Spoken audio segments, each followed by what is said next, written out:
Did you see how quickly that started up? It's using a streaming technology called HLS. If you're not familiar with it, you should go look it up. You drag and drop your video here, and then it shows up down here when it's ready to stream. You now have all the tools that you need to handle streaming video in your application.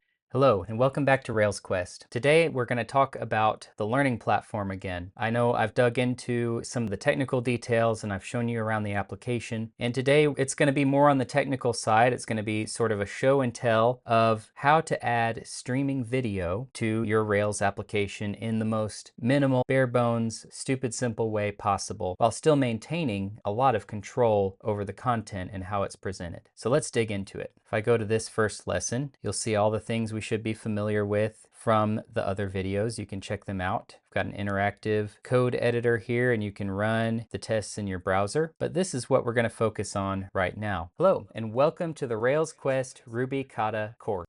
Did you see how quickly that started up? It's using a streaming technology called HLS. If you're not familiar with it, you should go look it up. It's something that you should be aware of if you want to add streaming video to your website. And now we're going to look at how you would add something like this to a Rails application. So now we've got the code behind the lessons, and you can see it's a pretty standard Rails view. And right here is all it takes to render the video. I'm using the HLS video component. It's basically a drop-in replacement for the HTML5 video element. And what it does is it adds universal HLS support that works in any browser. As it stands today, as far as I'm aware, the only browsers that support HLS out of the box are iOS devices. So that's going to be your iPhones and your iPads. It's a pretty specialized streaming technology as far as browser support goes, but this library allows you to use it in any application, in any browser that you would like to show video that streams. And there's another technology called MPEG-, and there are libraries similar to this one that allow a broader support for that. So you may want to look and weigh the pros and cons of each one for yourself for your own use case. In this case, I just went with HLS because it's what I was more familiar with.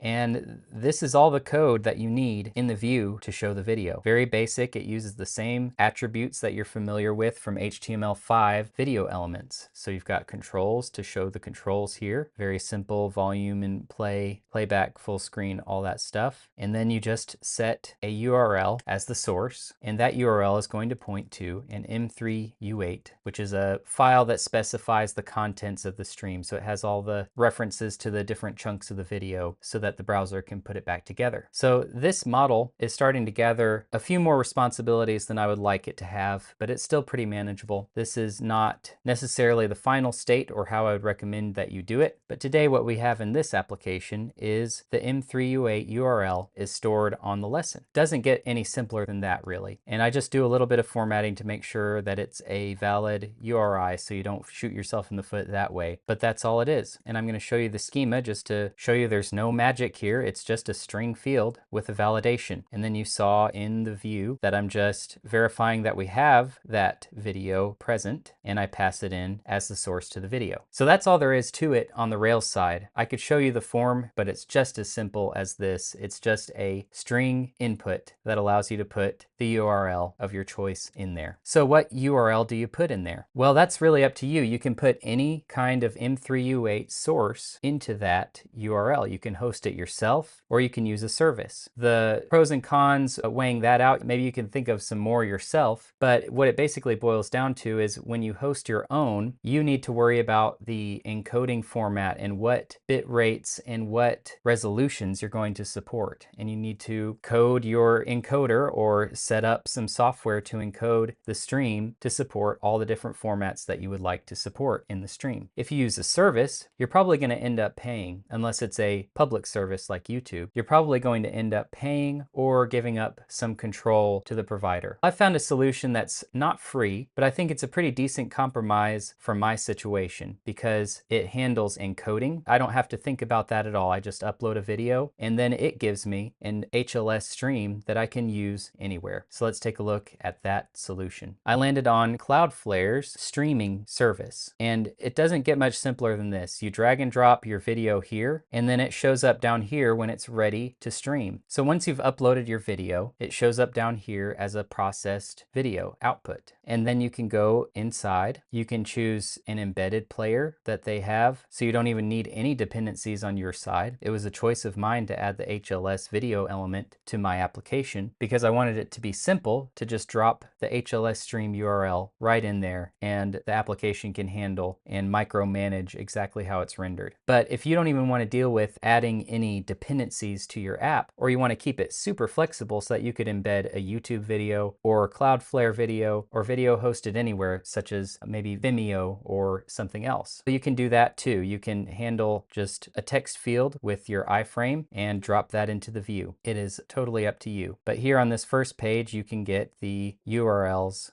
for the streaming playlists, which are the files that again specify the stream. And that's all there is to it. You now have all the tools that you need to handle streaming video in your application. And there's even a API that you can use to upload videos from your application so that Cloudflare can handle all of your processing for the videos, and your application can have a seamless experience for the user if that's what you want to do. So that's all I had planned for this video today. I just wanted to show you a very simple way to integrate streaming video into your Rails application. And with that said, I hope you enjoyed the video, got something out of it. Don't forget to like, comment, and definitely subscribe. You have a blessed week, and I'll see you next time.